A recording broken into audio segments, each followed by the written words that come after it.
Hello दोस्तों, आपका स्वागत है कैडेट पथ बिहार एग्जाम चैनल पे। दोस्तों, हम आपके लिए लेकर आते हैं EMR लाइब्रेरी का मैराथन। दोस्तों, आप अगर पिछला क्लास नहीं देखे होंगे तो आप क्लास ज़रूर देखें। और EMR लाइब्रेरी का मैराथन क्लास है ये, और बिहार लाइब्रेरी के लिए भी इम्पॉर्टेंट है। तो हम लोग आज का क्वेश्चन स्टार्ट करते हैं कि ISBD और कैटलॉग कोड के बीच क्या संबंध है। वे किसी से संबंधित नहीं है, या फिर कैटलॉग कोड में ग्रंथ सूची विवरण शामिल होते हैं। कैटलॉगिंग में ISBD में कैटलॉगिंग नियम शामिल होते हैं, या फिर ISBD कैटलॉगिंग नियमों की जगह ले सकता है। दोस्तों, इसका आंसर क्या हो जाएगा?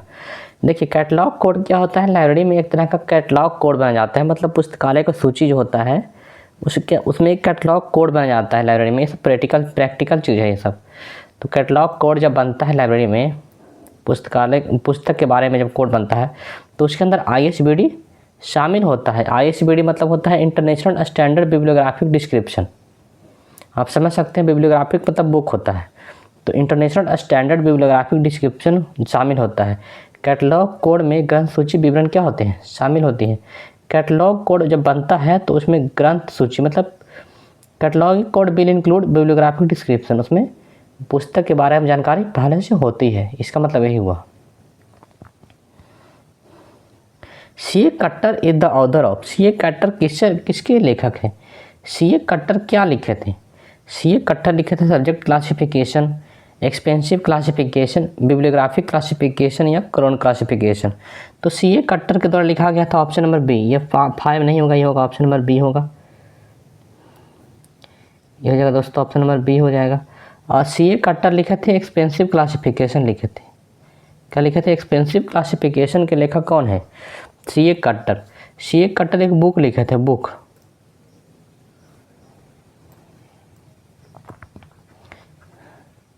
C.A. कट्टर एक बुक लिखे थे, और उस बुक का नाम क्या है? उस बुक का नाम है rules for a dictionary catalogue. उस बुक का नाम है rules for a dictionary catalogue.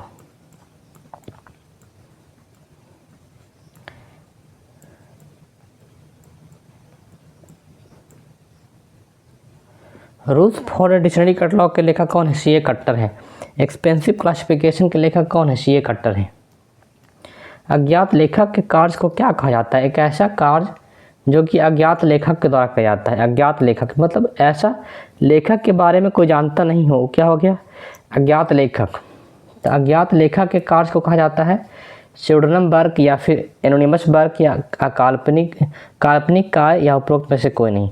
दोस्तों, अज्ञात लेखक के कार्य को कहा जाता है एनोनिमस वर्क, मतलब बेनामी काम।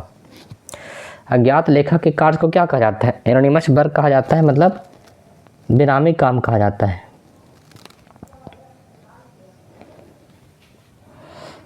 तो देखिए, स्यूडोनिम वर्क क्या होता है? छद्मनाम कार्य क्या होता है? मतलब कि नाम बदल के कुछ करना हो, क्या है? स्यूडोनिम वर्क है। जैसे कि देखिए, एक प्रेमचंद है। प्रेमचंद का नाम आप लोग सुने होंगे। प्रेमचंद एक हिंदी के क्या है? वो हिंदी की कहानी लिखते थे। प्रेमचंद हिंदी का कहानी लिखते थे, लेकिन बहुत सारा कहानी स्टोरी जब लिखे प्रेमचंद, तो उसमें अपना नाम बदल दिए। अपना नाम वो कर दिए धनपत राय। तो धनपत राय कर दिए, तो धनपत राय यहाँ उनका क्या हो गया? स्यूडोनिम वर्क हो गया। स्यूडोनिम वर्क हो गया उनका, नाम बदल के कार्य करना। जैसे S.R. रंगनाथन है, लाइब्रेरी साइंस के पितामह हैं। लेकिन S.R. रंगनाथन द हिंदू अखबार में बहुत सारा लेख लिखे, आर्टिकल लिखे, तो उसमें अपना नाम रखें अरिथमेटिकस रख दिए। अपना नाम वो S.R. रंगनाथन नहीं रखे, अपना नाम रख दिए कि अरिथमेटिकस। तो हो गया स्यूडोनिम वर्क हो गया। और लिब्रा मैट्रिक्स भी अरिथमेटिकस रखें, और कुछ नाम रखें लिब्रा मैट्रिक्स सब वगैरह, मतलब नाम बदल के कार्य करना। प्रेमचंद अपना नाम धनपत राय रखे, तो ये सब क्या है? स्यूडोनिम वर्क है। अज्ञात लेखक, सॉरी, यह स्यूडोनिम वर्क है। ये स्यूडोनिम वर्क है, नाम बदलना। ये नाम बदलने वाला क्या है? नाम बदलना क्या हो गया? ये स्यूडोनिम वर्क हो गया। लेकिन एनोनिमस वर्क क्या हो गया? एनोनिमस वर्क हो गया अज्ञात लेखक, जिसमें लेखक के बारे में जानकारी नहीं है। यहाँ पे नाम बदलने वाला काम नहीं है। अज्ञात लेखक क्या हो गया? लेखक के बारे में कोई जानकारी नहीं, तो क्या हो गया? एनोनिमस वर्क हो गया। Bird cat is maintain by, bird cat किसके द्वारा मेंटेन किया जाता है दोस्तों? बर्ड कैट होता क्या है? तो बर्ड कैट क्या है, होता है दुनिया में लाइब्रेरी मटेरियल खोजने में मदद करता है। बर्ड कैट क्या करता है कि बहुत सारे रिसर्चर होते हैं, लाइब्रेरी साइंस के रिसर्चर होते हैं या फिर कोई भी चीज़ का रिसर्चर होते हैं, तो उनके द्वारा उनको हेल्प करने के लिए, कुछ खोजने के लिए दुनिया भर में लाइब्रेरी मटेरियल खोजने में मदद करता है। कौन? बर्ड कैट करता है। तो बर्ड कैट को मेंटेन कौन करता है? इसको मेंटेन करता है ऑनलाइन पब्लिक लाइब्रेरी सेंटर। दोस्तों ये सब क्लास आपको EMRS लाइब्रेरी के लिए बहुत इंपॉर्टेंट है और इस सब क्लास के लिए हम अच्छा क्वेश्चन आते हैं दोस्तों कि EMRS लाइब्रेरी में आए। तो बर्ड कैट मेंटेन किसके द्वारा किया जाता है? ऑनलाइन कंप्यूटर लाइब्रेरी सेंटर के द्वारा किया जाता है। और हम आपके लिए कंप्यूटर का भी क्लास लाएंगे और कोशिश करेंगे कि और भी सारा जितना भी सब्जेक्ट है सबका क्लास करवाया जाए। देखिए अगला, CCC क्लासिफाइड कैटलॉग कोड में छद्मनाम का वास्तविक नाम प्रविष्टि क्या है? इन CCC classified catalogue code, CCC क्या होता है? क्लासिफाइड कैटलॉग कोड में स्यूडोनिम, स्यूडोनिम आप लोग जानते होंगे। स्यूडोनिम अभी हम आपको बताए ना दोस्तों। स्यूडोनिम क्या होता है? False name. स्यूडोनिम क्या होता है? फॉल्स नेम होता है। फॉल्स नेम मतलब नाम बदल देता है, नाम बदल करके कोई राइटर अपना कहानी लिखता है, जैसे कि प्रेमचंद धर्मपत राय लिखे, ऐसा रंगनाथन अरिथमेटिकस नाम लिखे। तो इस तरह से बहुत सारे लेखक अपना नाम बदल के लिखते हैं, तो उसको बोलते हैं छद्मनाम। तो इसको हिंदी में बोलते हैं छद्मनाम। तो इसका रियल नेम एंट्री, CCC में छद्मनाम वास्तविक नाम प्रविष्टि है। तो छद्मनाम मतलब फॉल्स नेम से वास्तविक नाम करने का ये एंट्री है। प्रविष्टि मतलब क्या होता है? एंट्री करना, बुक में एंट्री करना, कोई पुस्तक के बारे में एंट्री करना। तो ये छद्मनाम मतलब फॉल्स नेम से रियल नेम में एंट्री करना, वो क्या होता है? CRI। इसको क्या बोलते हैं? CRI बोलते हैं। CRI मतलब क्या होता है? Cross reference index entry. Cross reference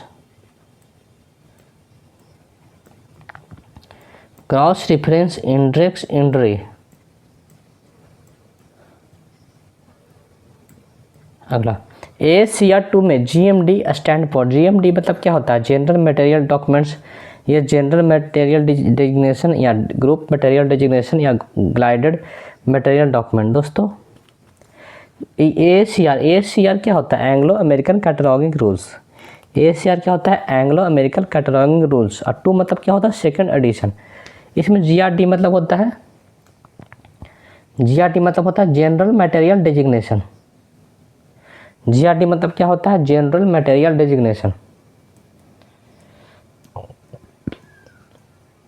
शब्द लिब्रामेट्रिक्स द्वारा तैयार किया गया था। शब्द लिब्रामेट्रिक्स किसके द्वारा बनाया गया था? लिब्रामेट्रिक्स जो शब्द दिया गया था, ये किसके द्वारा दिया गया था दोस्तों? ये रंगनाथन के द्वारा दिया गया था।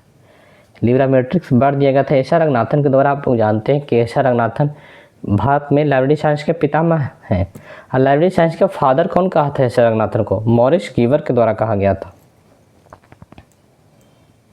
ACR 2 Anglo American cataloguing rules second edition के द्वितीय संस्करण का प्रकाशन किया गया। फर्स्ट संस्करण आया था 1967 में और सेकंड कब आया था? 1978 में, 1978 में आया था सेकंड।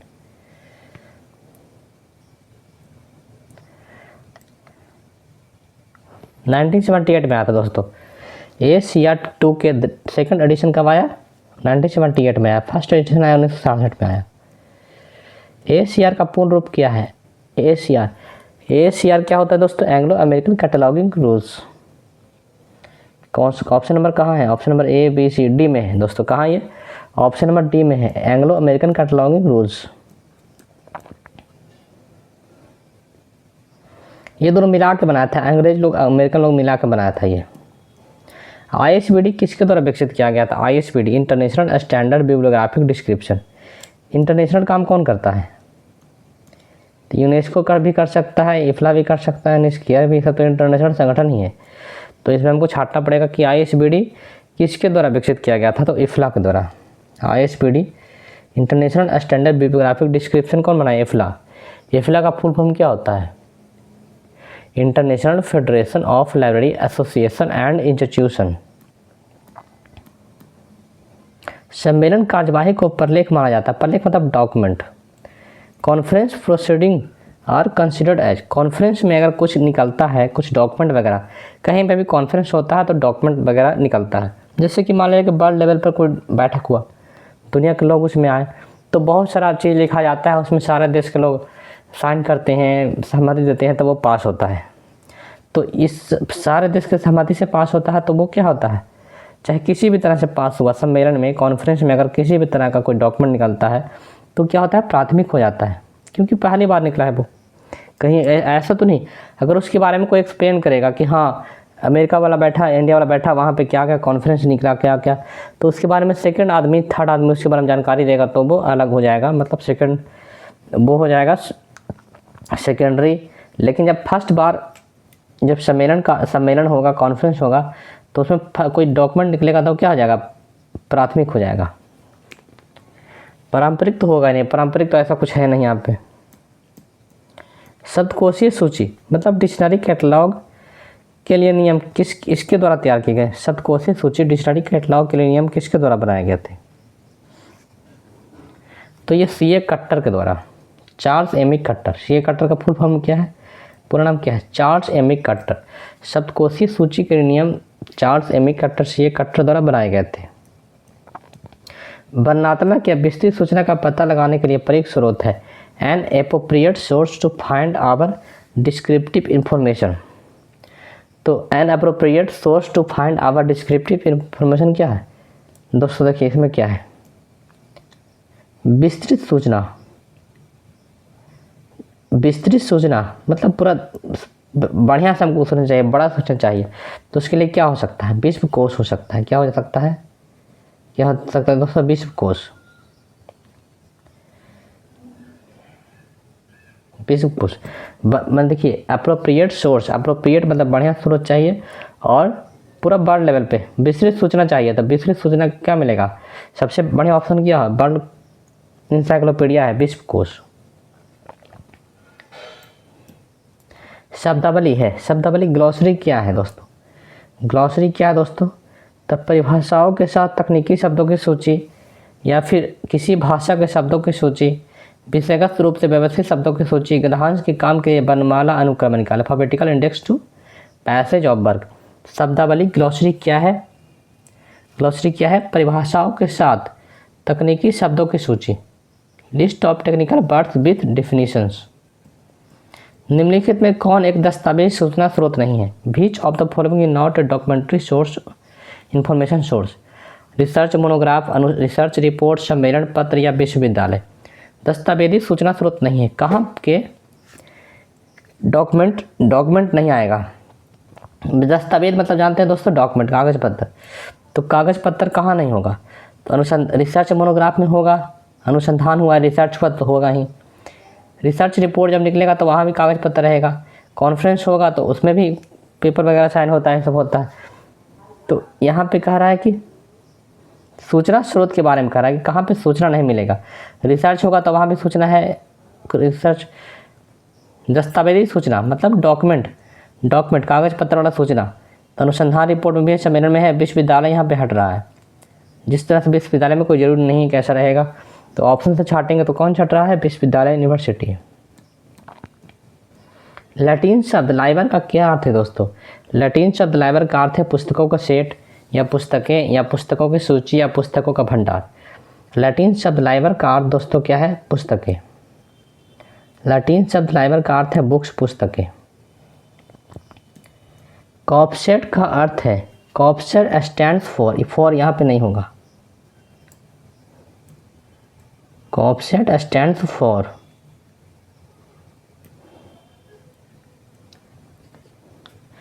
कॉपसेट का फुल फॉर्म क्या है दोस्तों, कॉपसेट का फुल फॉर्म है content of periodicals in science and technology. COPSAT का फुल फॉर्म क्या है, content of periodical in science and technology. Knowledge organization पत्रिका को किसके द्वारा प्रकाशित किया जाता है दोस्तों, देखिए पहले तो इसका आंसर था इसको 2024 तक 2025 में भी कुछ छपा है, लेकिन 2024 तक इसको मान सकते हैं। 2024 तक क्या था, इसको था इसका आंसर। 2024 तक इसका आंसर हम इसको देते थे कि नॉलेज ऑर्गेनाइजेशन जो पत्रिका है वो किसके द्वारा प्रकाशित होता है, इसको के द्वारा। लेकिन इसको अभी चेंज हो गया, चेंज होकर के इसका आंसर क्या हो जाएगा, इसका आंसर क्या हो जाएगा दोस्तों, ये जो क्वेश्चन है आंसर है कि नॉलेज ऑर्गेनाइजेशन पत्रिका जनरल को कौन प्रकाशित करेगा, तो IMR प्रेस करता है। इसका आंसर चेंज हो गया है, इसका आंसर हो गया IMR प्रेस। अब गूगल करके चेक कर सकते हैं कि 2025 तक, 2024 में रहा, फिर 2025 में भी कुछ महीना रहा है, ऐसा नहीं कि नहीं रहा है।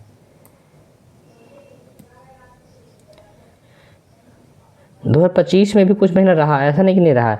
लेकिन अभी प्रेजेंट में इसका आंसर क्या है, IMR प्रेस। प्रेजेंट में इसका आंसर क्या हो जाएगा, IMR प्रेस। देखिए, तो नॉलेज ऑर्गेनाइजेशन पत्रिका को प्रकाशित किया जाता है किसके द्वारा, IMR प्रेस के द्वारा। प्रेषक को वापस करता, प्रेषक मतलब क्या होता है दोस्तों, रिसीवर। प्रेषक मतलब प्रेषक मतलब होता है सेंडर, प्रेषक मतलब होता है सेंडर। सेंडर को जो सेंड करने वाला को वापस प्राप्तकर्ता की प्रतिक्रिया देने के रूप में जाना जाता है।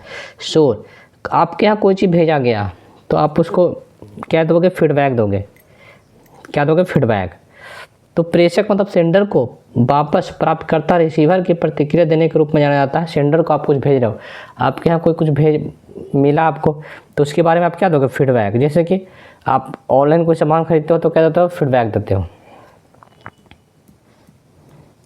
ट्रेड लिटरेचर किस प्रकार का स्रोत है, जैसे कि आप ऐप भी डाउनलोड करते हो तो फीडबैक देते हैं। तो ट्रेड लिटरेचर किस प्रकार का स्रोत है दोस्तों, ट्रेड लिटरेचर क्या हो गया, ट्रेड मतलब कहता है व्यापार।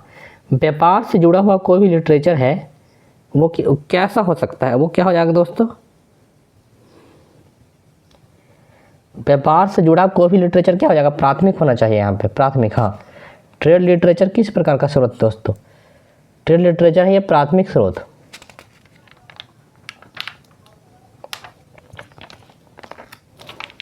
अगला, निम्नलिखित में से कौन आवधिक प्रकाशनों का उदाहरण नहीं है, आवधिक। Which of the following is not example of periodical. कौन पीरियडिकल इसमें से नहीं है दोस्तों, जनरल भी पीरियडिकल है। जनरल एक तरह का प्रकाशित होता है, पीरियडिकल है ये, जिसमें 48 से कम पेजा हो, वो क्या है, पीरियडिकल है यूनेस्को के अनुसार। तो पीरियडिकल हो गया। जनरल पत्रिका जो प्रकाशित होता है छोटा मोटा, वो भी क्या है, पीरियडिकल है। समाचार पत्र भी क्या है, पीरियडिकल है, क्योंकि उसके अंदर 48 पेजा हो या फिर 48 से कम पेजा हो, 48 पेजा तक के, पीरियडिकल हो गया। मैगजीन वगैरह भी क्या है, पीरियडिकल ही माना जाता है उसको। लेकिन बुक में क्या होता है दोस्तों, ये पीरियडिकल नहीं है, बुक पत्रिका नहीं है, बुक है। ग्रेड लिटरेचर का अर्थ है दोस्तों, ग्रेड लिटरेचर क्या बोलते हैं, क्लासिफाइड डॉक्यूमेंट, अभिलेखीय आर्काइवल डॉक्यूमेंट्स, अप्रकाशित लेख, अनपब्लिश डॉक्यूमेंट या डिजिटल पर लेख, डिजिटल डॉक्यूमेंट। दोस्तों ग्रेड लिटरेचर का अर्थ है अनपब्लिश, एक ऐसा लिटरेचर जिसको पब्लिश नहीं किया गया है, वो क्या होगा दोस्तों, ग्रेड लिटरेचर हो जाएगा अप्रकाशित लेख। शब्द सांख्यिक ग्रंथ सूची किसके द्वारा दिया गया, the bird statistical bibliography, statistical bibliography दिया गया दोस्तों E.W. होल्मे के द्वारा। स्टैटिस्टिकल बिब्लियोग्राफी किसके द्वारा दिया गया, E.W. होल्मे के द्वारा दिया गया। प्राथमिक, माध्यमिक और तृतीयक प्रलेखों को 3 प्रकारों में विभाजित किया जाता है। जैसे दोस्तों देखिए, डॉक्यूमेंट को 3 तरह का माना जाता है। डॉक्यूमेंट जो कोई भी है तो या तो वह प्राथमिक हो गया, प्राइमरी हो गया, सेकेंडरी हो गया, फिर टर्शियरी हो गया। तो इसको कौन दिए, ऐसा कौन दिया दोस्तों, D Grogan, P.V. Young, J. Smith या फिर J. शेरा। दोस्तों डॉक्यूमेंट को 3 प्रकारों में विभाजित कौन किए, एक किए दोस्तों डी ग्रोगन किए। निम्नलिखित में से कौन तत्काल संदर्भ सेवा, तत्काल संदर्भ सेवा मतलब रेफरेंस सोर्स का एक उदाहरण है। तत्काल किसका आंसर मिल जाएगा हमको, हम तत्काल कोई चीज़ का आंसर चाहिए तो कहाँ मिलेगा, पीरियडिकल में नहीं मिलेगा, थीसिस में नहीं मिलेगा, रिपोर्ट्स में भी नहीं मिलेगा, तो कहाँ मिलेगा दोस्तों, थीसिस क्या होता है, आप कॉलेज में पढ़े होंगे तो आप थीसिस लिखे होंगे, तो वो थीसिस होता है। तो ये तत्काल आंसर के लिए हमको क्या मिल सकता है, कोई चीज़ का तत्काल आंसर हमको कहाँ मिलेगा। जैसे कि कोई मीनिंग के बारे में जानना है तो हम फट से खोल लेंगे कहाँ, डिक्शनरी में। लेकिन आपको अगर कोई भी चीज़ आपको प्रैक्टिकल में खोजना है तो आपको समय लग जाएगा, रिपोर्ट्स में खोजना समय लगेगा, थीसिस में खोजना समय लगेगा। लेकिन डिक्शनरी में अगर खोजने के लिए कहा जाए आपको मीनिंग बताएगा तब तुरंत खोद दोगे। तो ये क्या है, तत्काल संदर्भ, तत्काल, तो तुरंत इसका आंसर मिल रहा है, तो ये क्या है, डिक्शनरी। दोस्तों अगर आपका क्लास अच्छा लगा है तो लाइक करें दोस्तों, और इस तरह का क्वेश्चन आपको हमेशा आते रहेगा जब तक एमआरएस का एग्ज़ाम ना हो जाए। एमआरएस का एग्ज़ाम के लिए हम आपके लिए दोस्तों लाएंगे, कंप्यूटर का भी क्वेश्चन लाएंगे और एनईपी का भी क्वेश्चन लाएंगे। हम अभी उस पर काम कर रहे हैं, खोज रहे हैं क्वेश्चन कहाँ मिलेगा अच्छा वाला क्वेश्चन। तो दोस्तों इसके साथ ही आपको बाय बाय, और हमसे जुड़े रहें दोस्तों। चैनल को सब्सक्राइब करें, लाइक करें, अपने दोस्तों को शेयर करें, और आपको इससे बहुत सारा क्वेश्चन देखने को मिलेगा एमआरएस के एग्ज़ाम में, जो कि आपके लिए बहुत मददगार होगा।